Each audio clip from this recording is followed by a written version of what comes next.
now rocking with the best.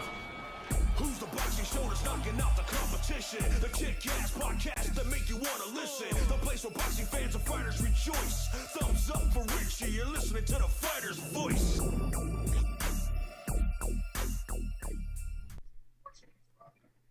Ladies and gentlemen, welcome to the Fighter's Voice podcast live with a special Saturday edition. We made it Saturday so we can get the take of these fighters, our guests tonight on tonight's big event, and also a recap on last night's top-ranked major boxing event. Ladies and gentlemen, with us by way of Zoom, I want to say in studio. Maybe one day he will be in studio. But as of now, by way of Zoom, ladies and gentlemen, our guest is the undefeated sensation, the one and only Nico Ali Walsh. Welcome to the show, Nico. How you doing? I'm doing great. Thank you for having me. It's a pleasure, man. It's a pleasure to have you.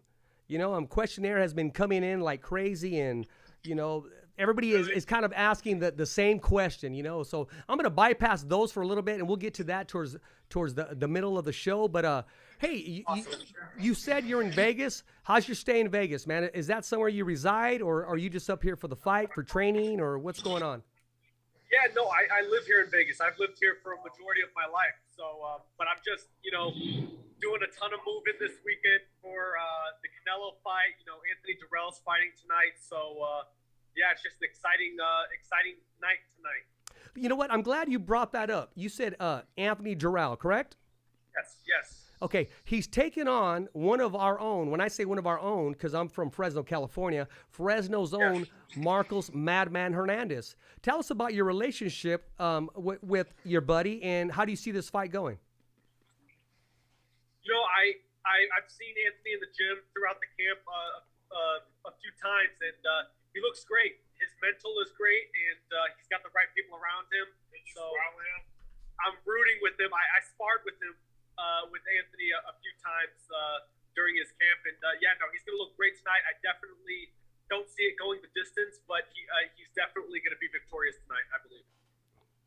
Hey, there you go. You got it from the man's take himself. And those of you who don't know, who maybe been on another planet or just don't know the sport of boxing, let me introduce Nico. He is the grandson of the one, the only, the greatest ever to do it, and that's Mr. Muhammad Ali himself. That's his grandfather. And, you know, the fruit doesn't fall far from the tree. You know, you have that DNA, you have that special cloth in you. And how does that feel, man?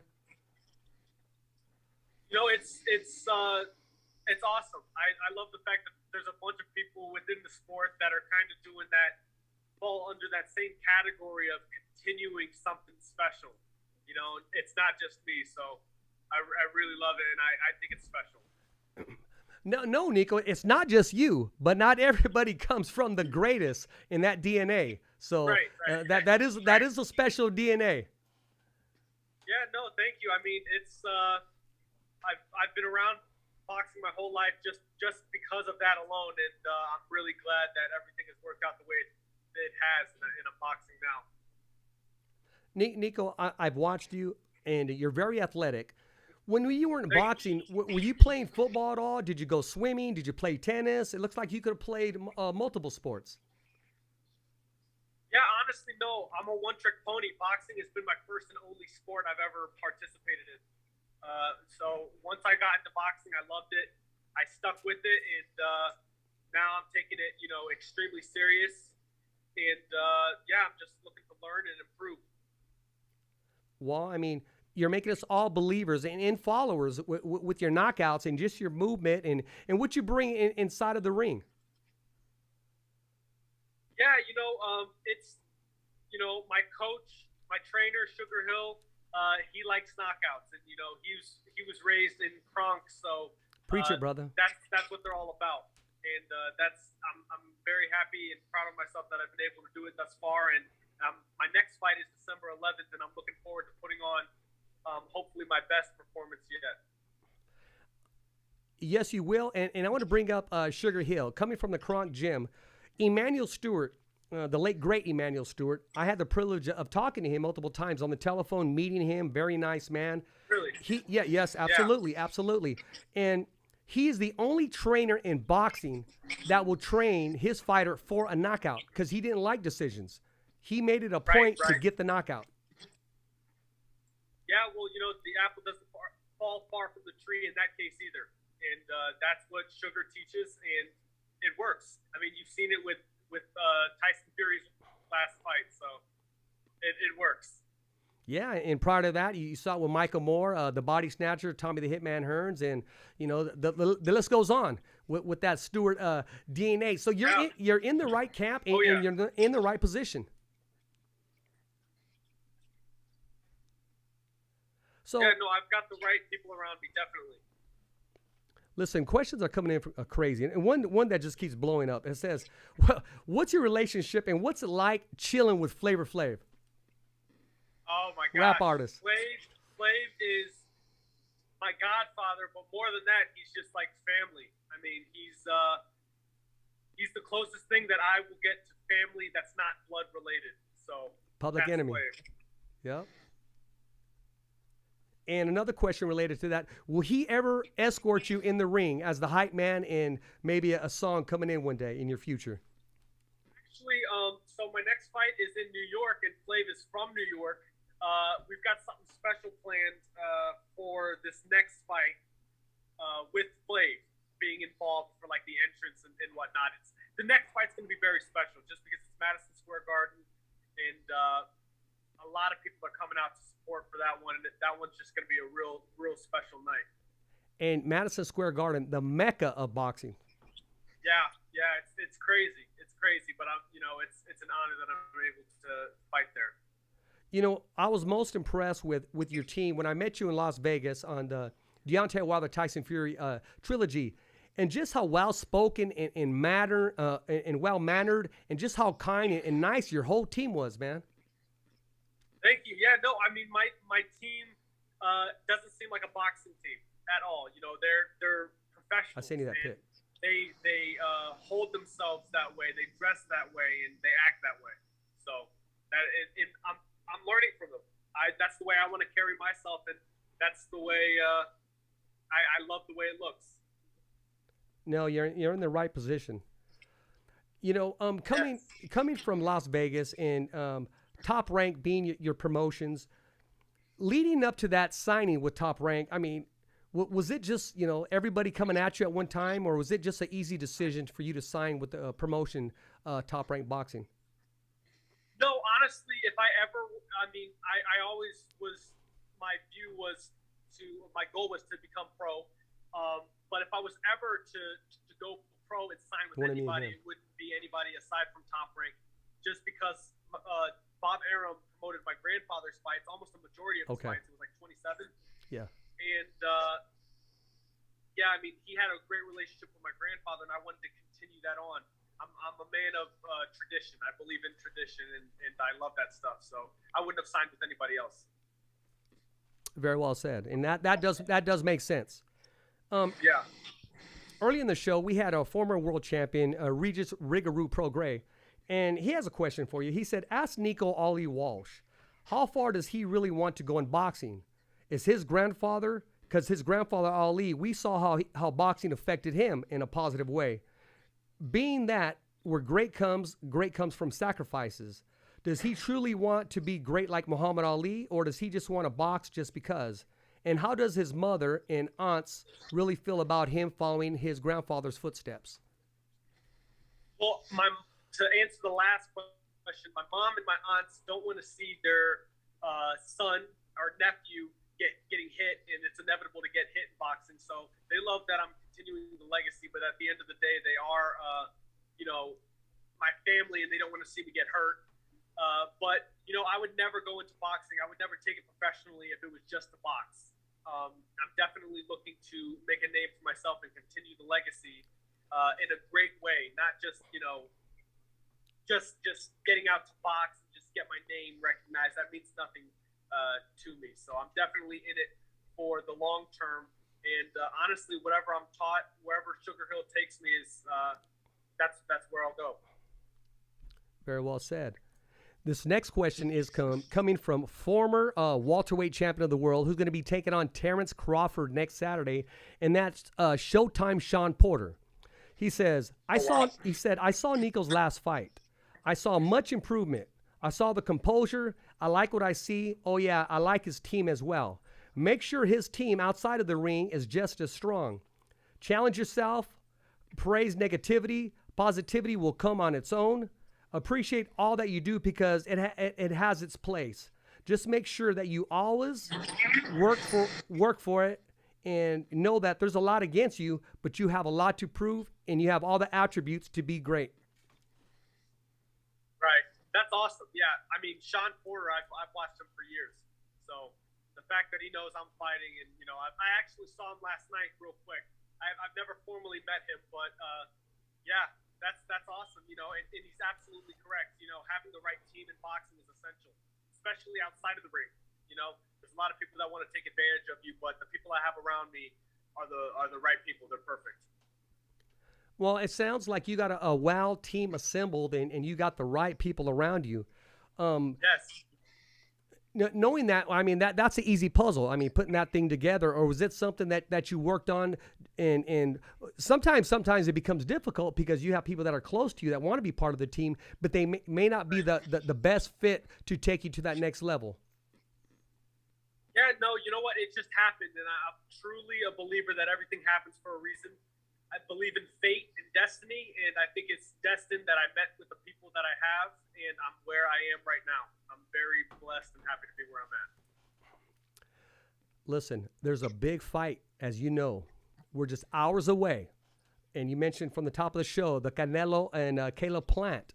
How do you see this fight materializing as it goes on, and who do you have being victorious at the end of the bell? I've been a Canelo fan for so many years, so I cannot say anything bad about Canelo in any way. Like there's nothing I can't even comprehend the way he is. You know, he's just that unique of a fighter. He's one of my all-time favorites of all time. So tonight's fight is going to be absolutely amazing. I can't believe I get to see Canelo in person. It's awesome. I'm really excited for tonight, honestly. So, I mean, I guess that's a no-brainer. You have Canelo being victorious tonight. Yeah, but, you know, Caleb is no slouch. He's a real fighter. They're both just so respected, and I like them both so much. It's so hard to pick, but I've been a fan of Canelo since I just started out boxing. I have so much loyalty and respect with him that it's hard to go with anybody different. You know, I'm sure you were at the weigh-in last night. Of course, you were at the weigh-in is where I saw you at Deontay Wilder, Tyson Fury, the trilogy. How long before you see yourself on that type of platform on the big stage? Honestly, I don't know. Time will tell. I'm happy that I've received a lot of pressure and attention in just the small amount of time I've been a professional boxer. And I've been able to handle that very well. So I'm really looking forward to, if I'm at that stage at some point in the near future, I'm really looking forward to that. I like to think that I absorb the pressure and I see it as an opportunity. So it's just a blessing at the end of the day. Amen to that, brother. I got to ask you this question right here from a personal friend of mine. His name is Shelly Hollis, great videographer in a part of the Fighter's Voice team. He said, ask my man Nico, what's his auntie's cooking like? And he's talking about Layla Ali's cooking. You know, I haven't tried her cooking directly, but you know, she has spices and stuff that she sells, and that's great. So you haven't sat down there and really had dinner or tried one of her plates just yet, huh? No, not yet. Well, I'm sure you're in for a treat because she takes pride. Hey, my man, how we doing, my man? What up? The one and only himself. Hey, give some. Hey, no, it's okay. It's okay. Give some love to the Fighter's Voice podcast, and you're our future guest. Bang, there it is. Thank you. I'll give you back to Nico. Hey, thank you, sir. Appreciate that. Yeah, I'm just moving with sugar. We're it's a busy weekend, but I'm super excited for tonight, for Anthony's fight, and obviously to watch Canelo. And I know, you know what, I appreciate that. And I know me and Sugar, we could chop it up because I got some stories to tell about our conversations with Emmanuel Stewart. Some stuff that I still have on telephone because back in the day when I would interview, I'd write for the paper. You know, I couldn't write it as fast as he would talk it, so I would record it. I went to Radio Shack, hooked it up, and so our interviews were on the phone back in the day with cassette players. But, yeah, we can chop it up and have some good conversations, I bet. Yeah, no, I mean, the amount of stories, I believe you. There's got to be countless amount of stories. Absolutely, man. I want to ask you, man, I mean, growing up as a child, did you, once you used the name Ali, I mean, just pressure must have even came, even from your teachers. Did they look at you differently? Did your friends say, man, what was it like?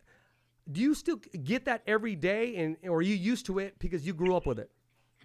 Yeah, I mean, you have to get used to it. I've always felt pressure of being who I am outside of boxing, just in school, just acting right, and just being a good person. I felt that pressure, but it made me into the person I am today, and I just try to treat everyone right, and the pressure made me do that. So I'm glad I had it. Hey, man, I got to ask you this, man, and this is coming from Lee Samuels. He said, make sure you ask him this, and that's Hall of Famer Lee Samuels. He said, what's your favorite magic trick you like to perform?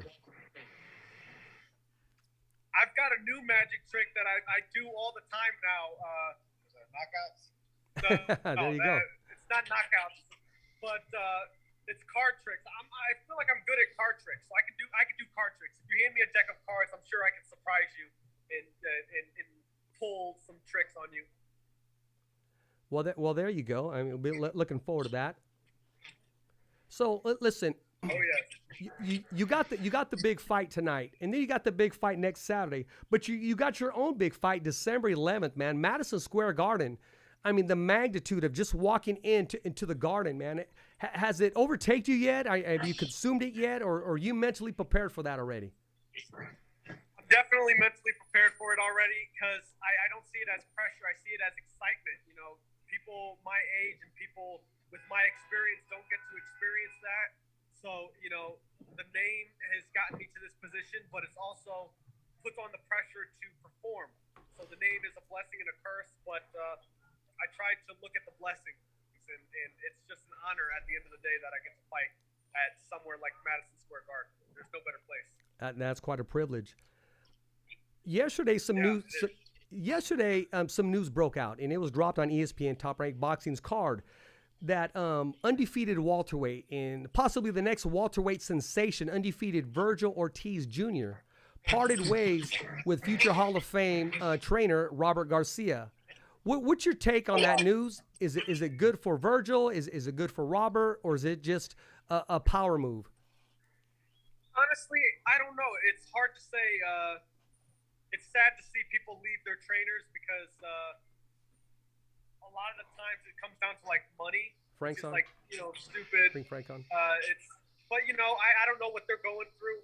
I know they're very well respected guys, so being that that's the decision that was made, it had to have been the right one on both ends, by both parties. So I wish them both the best.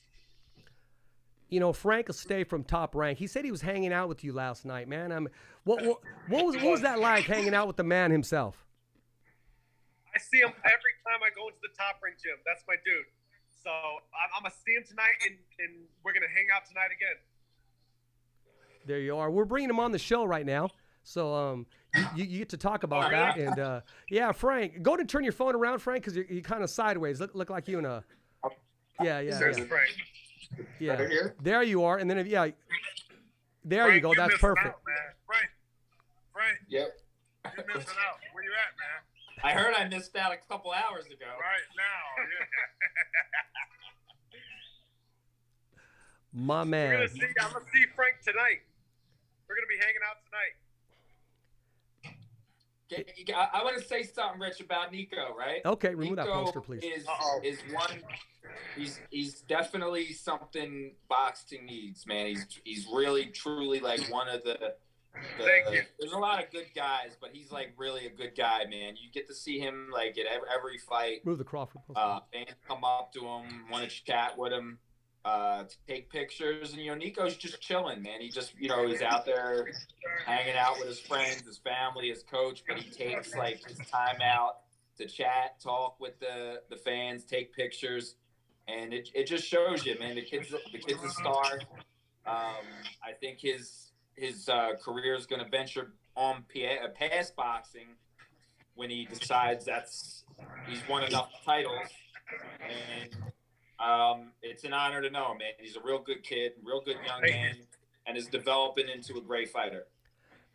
I agree with you. He has that personality. I paid him to say that, so that's why he did. Nice thing. We had this all put together. So. That's what the delay was. When I come to MGM, have a nice thick envelope for me. But no, Nico is the truth, bro. He's good. Like if anybody, like I said, if you get a chance, you're at an event. If you're at the MGM tonight, stop and chat with Nico, man. He really truly knows boxing. Like he does know everything that's going on. He's a fan, and that's what I love. Look at these guys behind him. They think they want to attack you anyway. Look at them. Can they hear me? What's up? I can hear you. No. But that's what I said, man. But like truly like a star in the making. He's got a superstar in the making. He's already a star, but he's going to be a superstar, and it's one that's really good for the sport. Nico, when you hear that, and this is coming from a man who's witnessed boxers go in and out of the ring in their career, at the gym workout, when you hear it coming from somebody that holds water, how does that make you feel deep down? It's awesome. I love hearing it from Frank in particular, because Frank is one of those guys that he's real, he's honest, and he won't just say something. So it means a lot. I'm just looking to prove people right. It's better to prove people right than to prove people wrong. So man, that's what I want to do. And along with your journey, I got to ask you this, man. And I didn't get to ask you on the top of the show. What was it like coming in with your grandfather's shorts for your first fight? The traditional white with black stripe Everlast, the one that come to the mid-thigh. And how did they fit you? Honestly, the truth behind that is you've got to thank Sugar that I was even wearing those, because I was supposed to have my own custom shorts. But then before I left for Tulsa, I spoke with Sugar on the phone, and Sugar said, just bring an extra pair of shorts just in case the Everlast ones aren't ready. And I said the only extra pair I had was my grandfather's, and he said just bring them anyway. And I brought them. My shorts weren't ready, and then I ended up having to wear my grandfather's. It was completely unplanned, but it wouldn't have happened if Sugar didn't tell me to bring it. I was really reluctant to bring it, actually. Well, and you know how that worked out. Yeah, no, they're special. They're special shorts. That itself was the passing of the torch alone. Yes, no, that's why I retired them. I'm not going to wear them again, but they helped for that first fight, and that night was amazing. Now they stay in the case exactly where they belong. Let's talk about your new walkout gear that you're going to be wearing in Madison Square Garden. Who's it designed by, and can you give us any hint on what to look forward to? Well, me and Sugar are working on. We're classic people. We don't like anything extremely out there. Sparkles, tassels. That's just not my style. That's not Sugar's style. So me and Sugar are working on a classy color scheme for this next fight, and I think everyone's gonna love it because it's just classy and it looks original, and that's what it's all about, honestly. Who's your designer for that? I mean, you don't just go to the store and say, okay, I'm going to buy that. I mean, who's designing it for you? Who's fitting you? Honestly, I just talked to Sugar about it. We have the same exact taste when it comes to what we're wearing, especially when it comes to fight gear. And Sugar pays homage to the old boxers, the vintage boxers, and that's what I do. So we just spoke on it, and Everlast is going to make the shorts happen. And it's gonna look great. It's gonna look amazing, actually. I'm looking forward to that, man. And I would always want someone to take it back one day and rock them gold with red that says Kronk right on the plate one day. No, actually it's right on the thigh, and then the name on the plate there, like back in the day, like Thomas the Hitman Hearns and the rest of the original Kronk fighters. Yeah, no, definitely. One day, definitely one day. Frank, you got to see Nico in and out of the ring and watching him in the gym. How have you seen his progression from day to day, and most of all his attitude towards the sport of boxing? So Nico, will tell you, like I kept it real with him in the beginning. You know, him coming into Top Rank right away, and him obviously linking up with Sugar. It wasn't going to be easy straight off the bat. And you know, in the beginning, it looked a little rough, but the progression, you know, there's things happen for a reason. You have a teacher in Sugar Hill who knows how to get a fighter ready. And, you know, it took up until really the week before his professional debut in Tulsa, Oklahoma, to go and say, oh my God, he peaked. So he had Nico peak in preparation for his pro debut, literally the last day of training. You just saw it and you're like, oh, okay. And he did the same thing with Tyson Fury. And for his second fight in Atlanta, he came back. I think Nico really said, hey, I'm a professional now. So I'm going to take a little bit of time off, recover from obviously his pro debut, he didn't take any damage, but the damage that he took where he had to recover from training camp, from getting prepared. He came back right away and he trained and he came back in shape. Like you've seen a big difference. He was a professional athlete. You know, he looked like a professional athlete. He conducted himself like a professional athlete. And he'll tell you this, he's still a work in progress. And seeing him come back, he worked out yesterday and, now he's a pro. He started out, he came into this an amateur. Everybody's going to have questions and, people are going to get different answers from Nico. People are going to criticize. People are going to be happy. But like I said, man, he's a professional. And as long as he stays dedicated and he works hard, he continues the work ethic he has, he continues listening to his team, his coach, Sugar Hill, there's no doubt in my mind he's going to be a big superstar and a world champion in the next coming years. So the progression, every time you see it, every time you see him in the gym, it's just better and better. Just the progression. It's a lot of people. I tell you this, Rich, you have to have patience. You're not going to be, Nico will tell you one of his favorite fighters is Canelo, who's fighting tonight.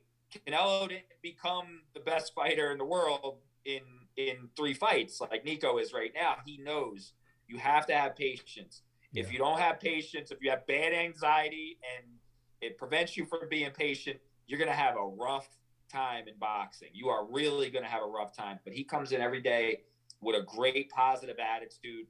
I don't know what goes on in his day-to-day life. He might have some issues outside of the ring, but he doesn't bring it in. He comes in.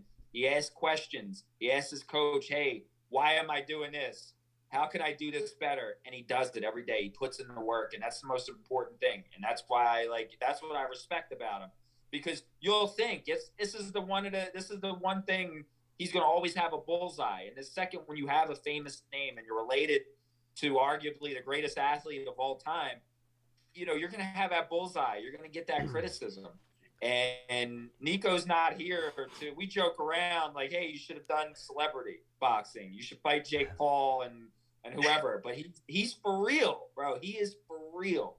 And every time that I see him, man, I'm proud to say the little time that we've known each other, I developed a good relationship with him, and I'm 100% in, man. I'm all in with Nico Ali Walsh, and we're gonna have to get him a nickname. I think what did they got you a nickname? What's your nickname they gave you?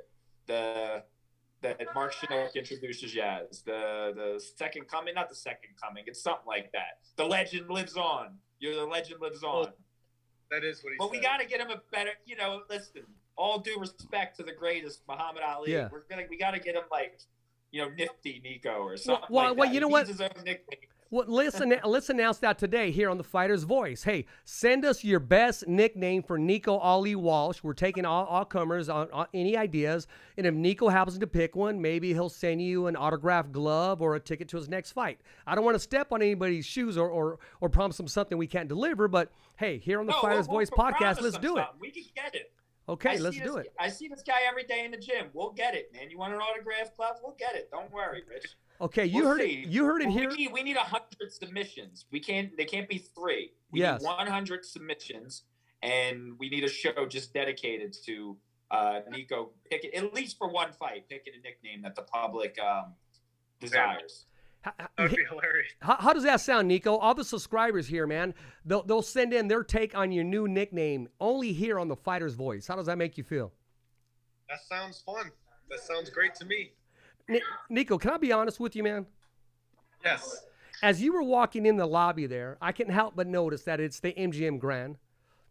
Yes. And I can't help but get effing jealous right now because my happy ass should be in there walking with you. It's fight night. I'm fighting off this cold, which there was no way in God's green earth, unless Jesus came down himself to stop me from doing this show, that I was going to cancel today's show. There was no way. What you don't know is I was down Monday, Tuesday, Wednesday, Thursday, Friday. I got up Saturday with a new attitude and said, we're going to make this happen. I was not going to stop at all, period. But I should be in Vegas with you right now covering these events.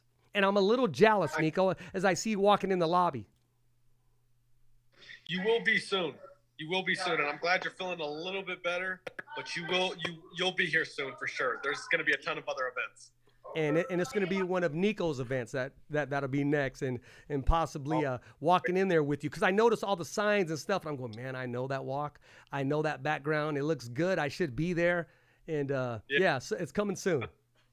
Oh yes, and yeah, I mean, I'm sorry, I was supposed to be in my room, but it changed. Like I had to go to a press conference with Sugar and stuff. So, but definitely, yeah. I mean, I don't know if you have guests come back on the show. Next time I come back, I want to hear about these names. Hey, these nicknames. Exactly. You heard it. And I'm going to be pushing for that. I'm actually going to take this clip and I'm going to put it out there, and Frank's going to co-sign that right now. I don't know if you can see the show because it's on live right now on YouTube. And those of you that haven't subscribed, it's www.youtube.com/thefightersvoice. I'm looking at Frank right now. He has his hood on and he looks like a freaking Mexican Jedi right now.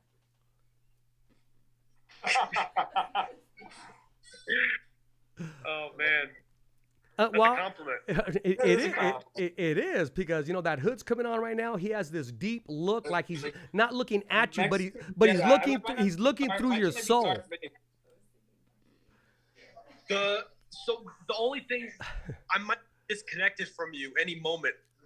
I completely understand. I mean, he wants to go. He has to go. It's just a polite way of saying my phone's about to die. And we're gonna exit you out because I know you do have a lot to do. It's like changing. It's like changing the screen. Okay, Nico. Before I let you go, what do you have to say to all the viewers and the fans that follow you and support Nico Ali Walsh? Thank you so much for the support. And please continue to support and tune in on December 11th because that's going to be really, really great. I'm not just saying that. Well, Nico, I don't have your personal address, but what I will do is send you a T-shirt of the Fighter's Voice along with a nice hat of the Fighter's Voice. I'll send it to Frank, and I'll make sure Frank delivers that package to you. How does that sound? Awesome. That sounds amazing. Thank you. Hey, thank you for coming on, Frank. I want to keep you on. Nico, take care of your business. Enjoy the fights tonight, and look forward to your fight. Look forward to seeing your fight at Madison Square Garden. And I guess Frank will party with you later. Awesome. Yeah, Frank, I will see you soon, and I will talk with you soon. Thank you. Absolutely. Thank you. Thank you, Nico. Enjoy. God bless you. Frank, I want to talk about that getup you got on, man. I mean, it's looking good. It's looking kind of deep. It's looking kind of prehistoric. It's looking kind of Jedi-ish, and you fit the mold, man. Let's bring him on full screen. It's a little cold. I was just covering up my bald head, and I just figured it would give a new ambiance to my appearance here on the Fighter's Voice. The only voice that matters, my man Richard Ortiz doing his thing. And you know, I got a firsthand thank you for, you know, all the shine that you give Top Rank fighters, man. It's a great place for them to come on here and give it the real, man. You know, I think Nico will be a recurring guest, you know, that you're going to enjoy, your supporters are going to enjoy. He's not just talking about himself. I would just have him come on the show, maybe like have with a round table, because in a discussion just about boxing, sure, he really knows his shit, bro. Like, he's real. Like, you know, if you go in there and you can discuss, like when you Regis Prograis and I were talking about Crawford Porter, we all kind of had different opinions on how we thought the fight was going to play out. Nico's just as intelligent as far as with a good boxing conversation. But definitely middleweight prospect, Nico Ali Walsh. You know, he's got a, listen, he knows it himself. He's got a big shadow cast upon him, but it's a shadow that he's going to develop and become into his own fighter in the next couple of years. So nothing wrong with him having that bloodline, but you're going to see, man, he's developed. I saw you had a question. I have, you know, I'm in my office right now, and I have, you know, I have the fighter's voice of always playing, just in case I miss any episodes. I got that stuff there, just playing episode after episode when I'm in my office. But you know, I saw you had a question pop up and was asking him where you got the power, that right hand. That's that Kronk right hand. Sugar Hill, who, you know, learned the Kronk system from Emmanuel Stewart. That kid has an amazing right hand, that 1-2, the jab. And if you watched his last fight, the one thing I was really impressed with Nico was his body attack. I think that's something he should incorporate more going into future fights, to set up that Kronk right hand, that Tommy Hearns Midwest right hand that just puts guys out of commission. So that's something I'm looking forward to. It was his progression, his development as a fighter is just seeing the different, you know, aspects of his attack, you know, his defense, you know, obviously every aspect of his game right now, because he's a young fighter. He's only 2-0. He's going to need improvement. He's going to have to learn on the job with experience. Very well said. I couldn't have said it any better than yourself, Frank. And let's talk about that right hand and the Emmanuel Stewart with the left hand laying low. That actually baited the fighter to come within range of that right hand. And nobody did it better than Thomas the Hitman Hearns. And I'll go to my grave arguing with that. The most potentest right hand ever in the sport of boxing. Oh, indeed. I mean, if you followed the Big Four. If you followed that Big Four era with all those guys, sorry, I lost you for a second. That was there. I don't think too many people could have compared. You know, we always talk about who had like the best left hook, but still, for all these years dating back to the '80s, Tommy Hearns, best right hand, I would say. You know, has a really nice right hand. Canelo, he's gonna put that. I'm sure he's gonna put that on display tonight too. But Roger Mayweather, probably the guy who had the second best right hand. Yeah, a lot of people forget about that. The Kronk right hand and the Mayweather right hand. All the Mayweathers always had that right hand. From Floyd Sr., Roger Mayweather probably had the best right hand, and then, you know, Floyd Mayweather, who was a defensive wizard, but also snuck that right hand. And a lot of people didn't see it. Well, let's not forget about Julian Jackson, the Hawk. I mean, that right hand put people, they were snoring before they hit the ground. One of the most monstrous punchers of all time, right there, you just mentioned.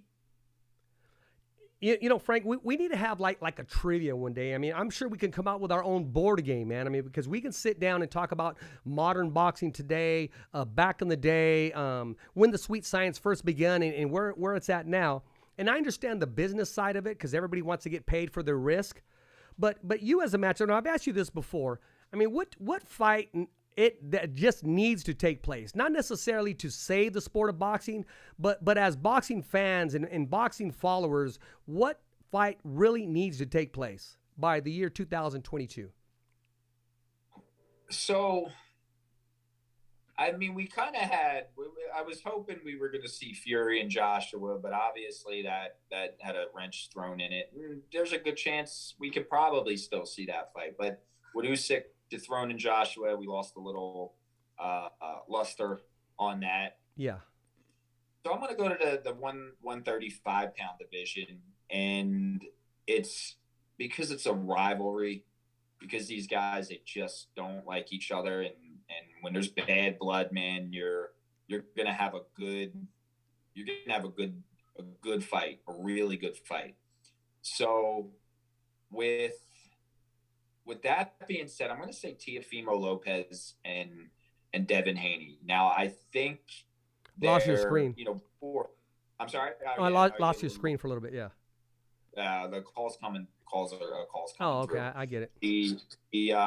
It's only Mike Tyson calling you, but it's okay. I appreciate you staying on the show. No, Mike can wait.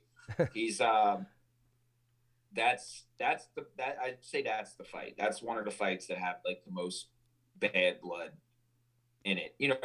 We wanted to see Ryan Garcia and Tank, or Ryan Garcia and Teofimo. The lightweight division has those guys. Yeah. I think another fight is Teofimo and Vasily Lomachenko rematch. Should Lomachenko and Teofimo get through their upcoming opponents? I think the public wants to see that, and I'm kind of buying into it myself. Is that fight? And I want to see eventually. I want to see Boots Ennis and Virgil Ortiz fight each other. I want to see. I still want to see Terrence Crawford, Errol Spence. But there's a lot of hurdles to get those fights done. But I think because of the bad blood and her jaw jacking in the media, I think Teofimo and Devin Haney will be an exciting event. Hopefully it happens in 2022. Well, that's a fight that we would all love to see. And if it does happen at this point, we don't know. If it does, it signs today. Who do you have in that fight? Give me both winners. Give me the fight and then give me the rematch. I have Teofimo stopping Devin Haney. And listen, okay. Takes nothing against it's nothing against Devin Haney. I think Devin Haney is a special talent, man. I watched that kid go in the gym, and really he's the first one in, the last one to leave. And I respect that. Reminds me a little bit of Terry Norris. Yeah, you can use that as an example.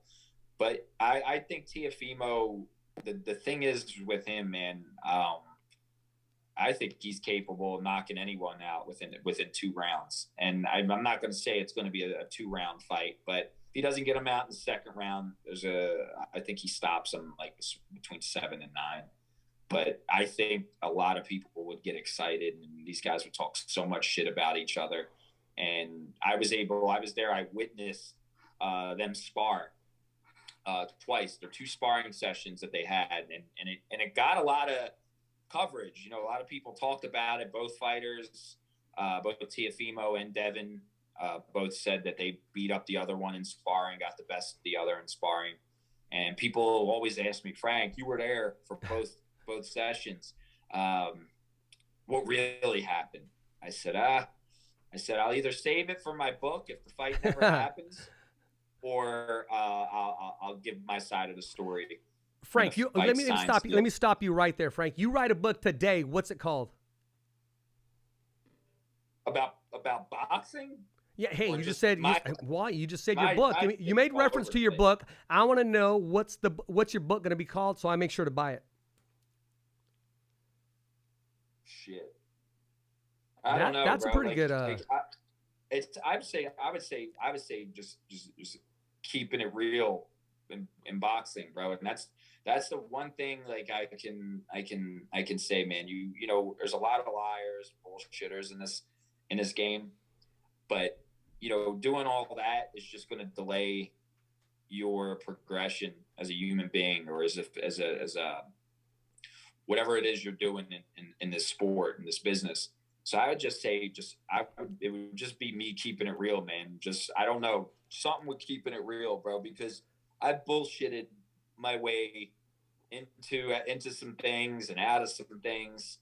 But at the end of the day, man, you got to keep it real with yourself. Yeah. And then you got to keep it real with whoever you're dealing with. And I promise you can't lose, whether it's an unpopular decision or not. If you keep it real and not go sideways, people see that eventually. It may not make everyone happy. That's the one thing you can't do. You can't make everyone happy in boxing. There's going to be some people you need to disappoint. There's going to be a lot of times you're going to use the most powerful word in the world, the word in the vocabulary, and that's no. You can't always say yes. Sometimes somebody will ask you for something, and you might say to me, "Hey, Frank, hey, can I get 2 tickets for Canelo's fight tonight? Can you get me 2 tickets?" And instead of me just saying, "No, Rich, no, I can't." No, the answer is no. Instead of me saying, "Oh, I'll see what I can do. Give me a little bit of time," and deep down inside, that's pretty bold, man, to ask for that. Prolonging it.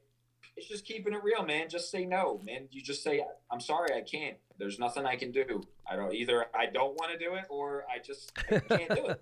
Right. Frank, do you get that a lot? Do you get that? Hey, Frank, do you think you can? Hey, Frank, do you get that?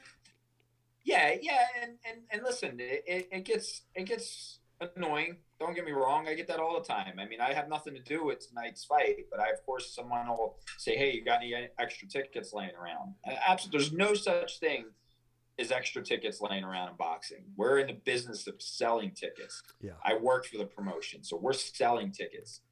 Very, very rarely do I get some comps for me, especially in Vegas. I live in Vegas. My family's here in Vegas. I will invite family or someone personal outside of boxing, or I'll use my couple comps to basically build a political bridge, just as maybe I would hate to even say it, but as a bargaining chip for future things. Sure. But I mean, there's no such thing as extra tickets. I don't That's know good anybody. business. It's a pain in my stomach when I ask, the people at Top Rank that are in charge of tickets, if there are any tickets. I just feel dirty afterwards. I have to go get a shower for me even asking that. I know what you mean. I can concur at times. What you'll get from me is, "Hey, Frank, if so-and-so shows up, let's get him on the show." You'll get that from me every single time. I'm never going to stop. That's just who I am.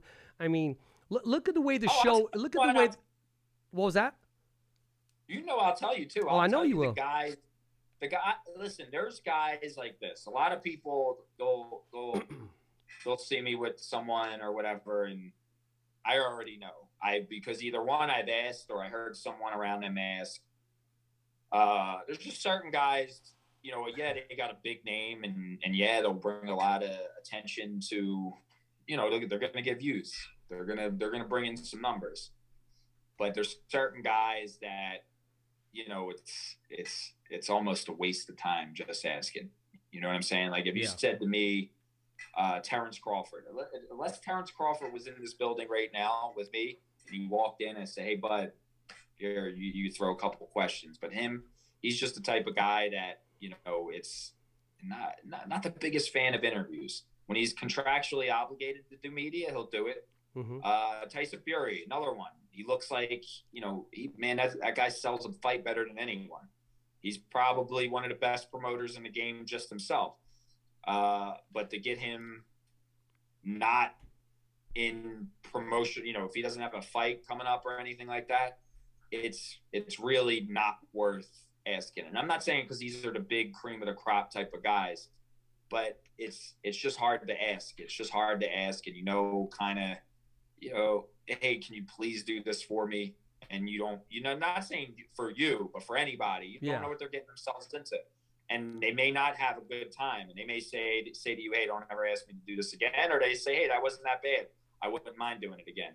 It's just some of these guys, they put if you're like me and you're with these guys in training camp, especially the guys at the world championship level, they're preparing for 12 rounds. Everything is on the line. They're out at the development stages. When they're on top of the world, when you're on top, where's the only place to go? You either maintain and stay where you are, or you got to go down a notch. These guys don't want to go down a notch. They want to stay where they're at. They want to maybe try to create a new notch to go up to. So it's hard for them when they give so much in training camp, when they give so much to their promotional obligations, where they're so sick and tired of answering the same questions, talking, because it does become mundane. You know this, Rich, being in the media. You'll be in a scrum. You'll get someone in there, and then if you ever had, when you ask them a question that's a run-of-the-mill type of question, it seems like they had that answer prepared because they probably did. They answered a similar question so many times. But that's what I like about you. I like you. You know, you get to the basic questions. Obviously, that's traditional, and that's what you're supposed to do being a journalist. But then you also slide in some fun stuff here and there, and that's what I like about you. But you know, these younger fighters that are trying to make a name for themselves, look at the guys that you talk to now, you know, that you have on. You know, you have Jose Ramirez. You have, you know, he's been a champion a long friggin' time. Yeah. But you had him before he was, you know, the big main eventer, and he's always a big main eventer. I'm just using these guys as an example. But these young guys that you're talking to now, that you're giving that platform to now, in a couple of years, they'll be world champions. And then they're going to remember and say, hey, look, I always had a relationship with Richard Ortiz and the Fighter's Voice.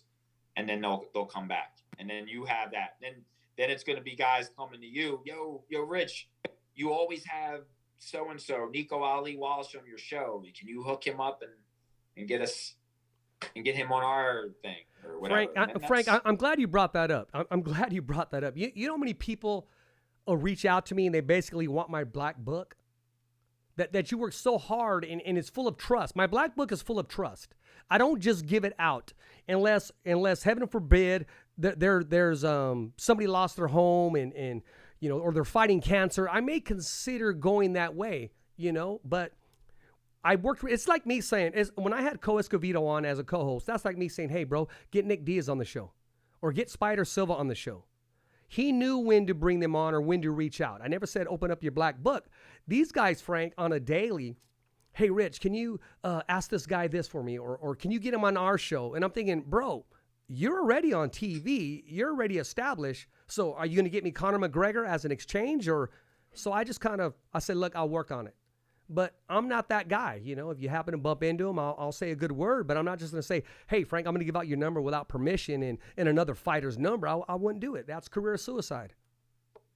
No, and that's why you the one thing is you don't want to ever compromise any relationships. And that's why I tell you, bro, the most powerful thing you can say is no, man. It's the best. Yeah. Because if I say to you, hey, Rich, can you give me Nico's number? And I already have it, but I'm just saying you're going to instead of you saying, you know, let me deep down inside, you're saying, why is this dude asking me for this guy's number? You know what I mean? Yeah. If you're not cool with it, the second someone asks you for something, instead of just, man, beating around the bush, just say, hey, no, I'm not comfortable with doing that. I don't want to compromise my relationship with this person. I'm sorry, I can't do that. The next time I come in contact with them, I'll say something, but I'm not just going to call out of the blue, hey, you mind if I give this guy your number who you don't know?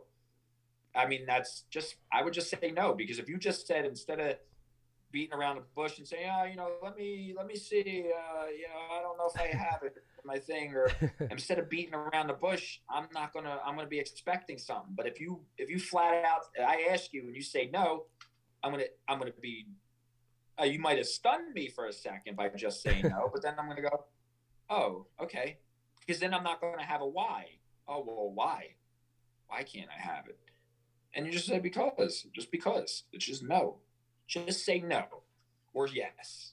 That maybe is the worst thing you can say. I agree with you, man. No, yes, no. That's it. And I got to still practice what I'm preaching right now. It becomes difficult too, even for myself, because to say no right then and there, it's an ugly word, but it's a true word. Who do you got coming in there right there? That was Jared Anderson. Oh, okay.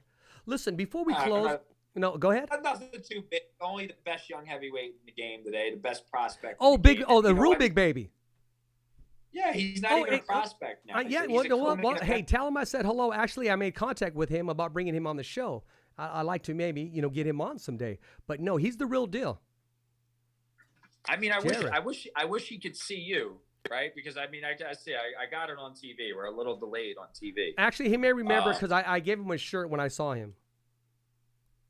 All right, here he's always on the phone. Jared, Richard Ortiz, the fighter's voice. Just say what's up. We're on his podcast right now. So yeah, real. He's got to get to training. He's got a big co-main event. Yes, sir. December 11th at Madison Square Garden. So shoot it out. Look forward to seeing you there. I gave you a T-shirt, the fighter's voice, man. I got to see you rock it. You said you would tag me on IG. Hey, waiting to get you on the show, my man. I got you. Hey, we're a big supporter of the real Big Baby. Keep up the good work, my man. Thank you. You got it. So yeah, I don't even want to call him a prospect anymore. He's not the best prospect anymore. He's the best young contender in the heavyweight division right now. That's very well said.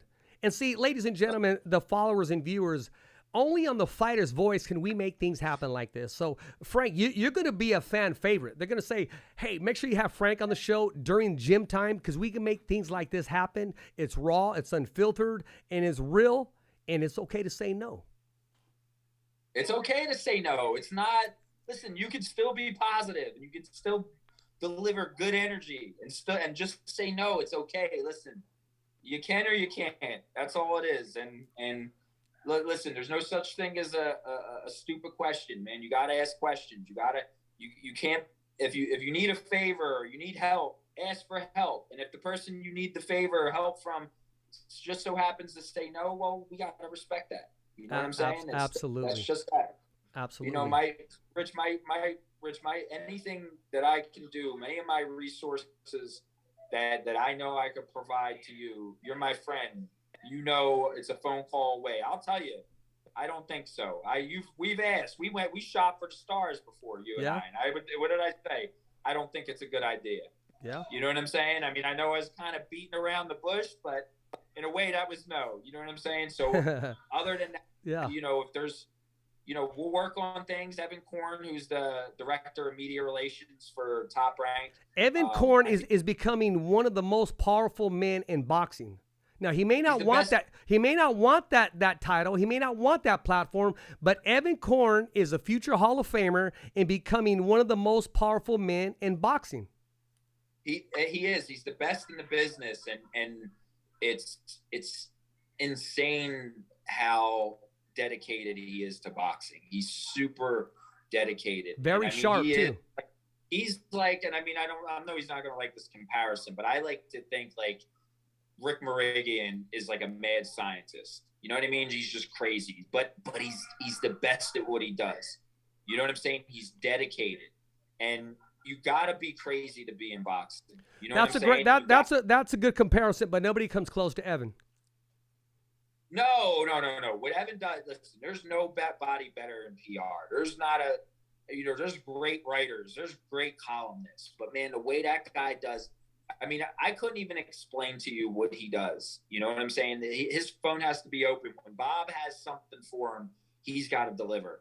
And the great thing is because he's such a good writer, he'll write press releases and he gets them done so fast. And he does that once in a while. He'll give it to me to proofread because I'm a stickler for grammar, and very rarely does he miss anything. And he doesn't miss out as far as grammatical errors, but there's always like and I'm honored because he's the best I've ever known. Over a decade involved in boxing, 8 years with Top Rank. I've never seen anybody better than Evan Korn. Very well said. And I'll say to her, hey, don't you think you should use this word instead? Sometimes he'll say, get out.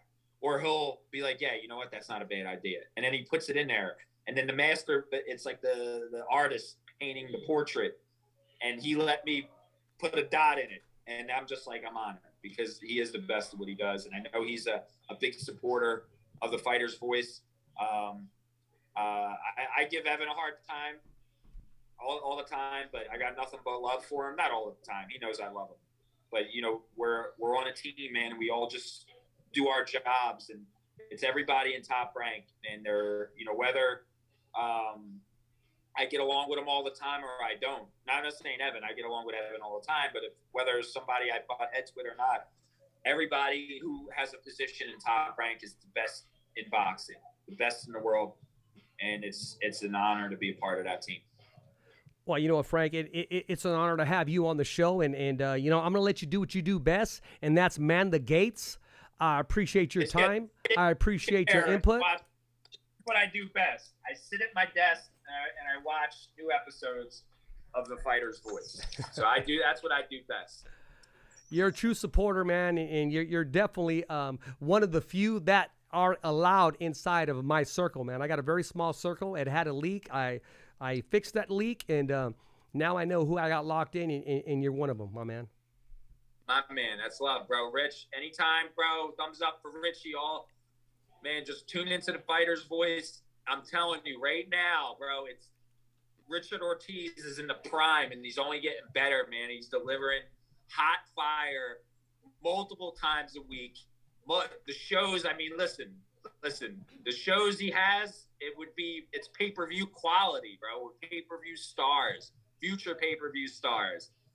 I'm just telling you, man, this is a guy who started from the bottom. He's worked his way, and I'm telling you, man, you're becoming one of the best in the fucking world, bro. And that's why I respect you, man. You stuck with it through the hard times, and it never gets easy. Even when, like I said, when you're at the top, you got to fucking work harder just to maintain, because there's people ready to knock you off your spot. And they'll do it by any means necessary, man. But all you got to do is just work hard and go to bed at the end of the night and say to yourself, yo, I put in a productive day.